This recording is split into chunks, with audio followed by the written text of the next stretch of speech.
خلاص قررت تسيب شات جي بي تي وتروح لجيميناي بس خايف تضيع مجهود شهور؟ انت عارف ان انت لو رحت لشات جي بي تي وقلت له ازاي اعمل كده عمره ما هيقول لك. انا بقى هقول لك اللي الاي اي مش راضي يقوله لك، ازاي تنقل ذاكره شات جي بي تي كلها وتاريخك كله في دقيقه واحده. اهم حاجه تعمل لايك وفولو ويلا بينا. اول واهم حاجه هننقلها هي الميموري بتاعت شات جي بي تي، والذاكره او الميموري دي بيبقى متخزن فيها اهم الحاجات عنك اللي اتكلمت مع شات جي بي تي فيها قبل كده، فلازم طبعا ننقلها. هقول لك هنعمل كده ازاي. اول حاجه احنا كل الكلام اللي هنعمله النهارده هيبقى من على اللابتوب. هنفتح موقع جيميناي وطبعا هنبقى عاملين لوجن من الاكونت بتاعنا. هنخش على السيتنجز وهنلاقي خيار جديد اسمه امبورت ميموري تو جيميناي، هندوس عليه هيفتح لك صفحه جديده كده. هتلاقي فيها بوكسين كده، اول واحد مكتوب فيه برومبت جاهز. البرومبت ده انت بتديه لاي اي عشان تاخد منه الميموري بتاعتك كلها. هتدوس على كوبي وبعد كده هتروح لشات جي بي تي، وطبعا تبقى متاكد انك فاتح الاكونت بتاعك وتفتح شات جديد وتعمل بيست البرومبت اللي احنا عملنا له كوبي ودوس انتر وسيبه بقى يا معلم. هتلاقي بقى هو عمال يجمع ويكتب لك كل المعلومات اللي هو عارفها عنك. سيبه براحته، اول ما يخلص خالص هتاخد الكلام ده كوبي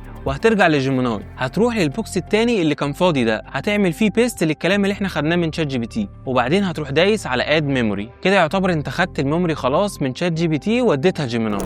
هتقولي طب انا عايز انقل كل الشاتس القديمه بتاعتي والشغل والمشاريع اللي انا تعبت فيها، هل ينفع؟ هقول لك ينفع عادي، وهقول لك نعملها ازاي. هتروح تدخل على شات جي بي تي وتدوس على اسمك وادخل على السيتنجز ودوس على داتا كنترولز وتروح على اخر اختيار اللي هو اكسبورت داتا، وده معناه ان هو يبعت لك كل الشاتس بتاعتك على الايميل بتاعك. بس الموضوع ممكن يطول شويه عبال ما يبعت لك ويقعد اكتر من 24 ساعه. هتستنى لغايه ما يبعت لك على الايميل، ولما يبعت لك الداتا المفروض تاخدها في شكل زيب فايل او ملف مضغوط، وهترجع على جيميناي تاني في نفس الويندو اللي احنا كنا فاتحينها. هتنزل تحت على اخر اختيار هتلاقي مكتوب تحت امبورت شاتس، هتدوس عليها وتختار الملف اللي عندك على الجهاز، بس لازم يكون اقل من 5 جيجا، ولو هو بقى ازيد من كده ممكن تبقى تقسمه وترفعه على مراحل. وبكده يبقى انت نقلت كل حاجه عندك من شات جي بي تي لجيميناي، وطلعت بتنفع عادي، مش زي ما شات جي بي تي بيفضل يرد عليك ويقول. اهم حاجه تسيف الفيديو ده عندك عشان تبقى ترجع له تاني، وطبعا تعمل فولو عشان تشوف حاجات زي دي كتير. وقول لي في الكومنتات انت بتستخدم شات جي بي تي ولا جيميناي، ولا يا ترى لقيت حاجه احسن؟ انا احمد عبد العزيز